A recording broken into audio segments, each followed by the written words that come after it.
Welcome to the Slop Temple. We pray this video helps.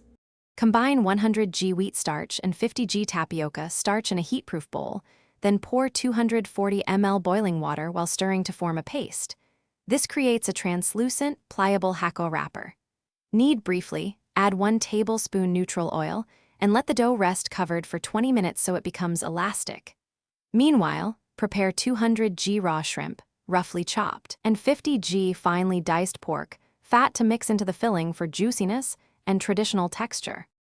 Chop 200 g shrimp coarsely and combine with 1 egg white and 1 tablespoon cornstarch to bind the mixture. Add 1 teaspoon salt, 1/2 teaspoon sugar, 1/4 teaspoon white pepper, 1 teaspoon sesame oil, and 30 g finely diced water chestnut or bamboo shoot for crunch. Mix toward a paste but leave some texture.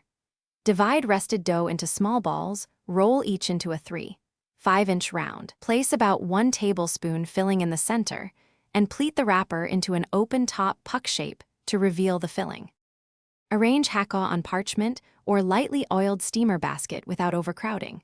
Steam over rapidly boiling water for 6 to 8 minutes until the wrappers turn translucent and shrimp are fully opaque.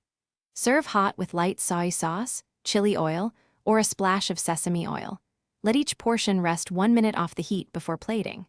Refrigerate leftovers up to 24 hours or freeze single layer for up to 1 month. Reheat refrigerated dumplings by steaming 6 to 7 minutes. Frozen ones.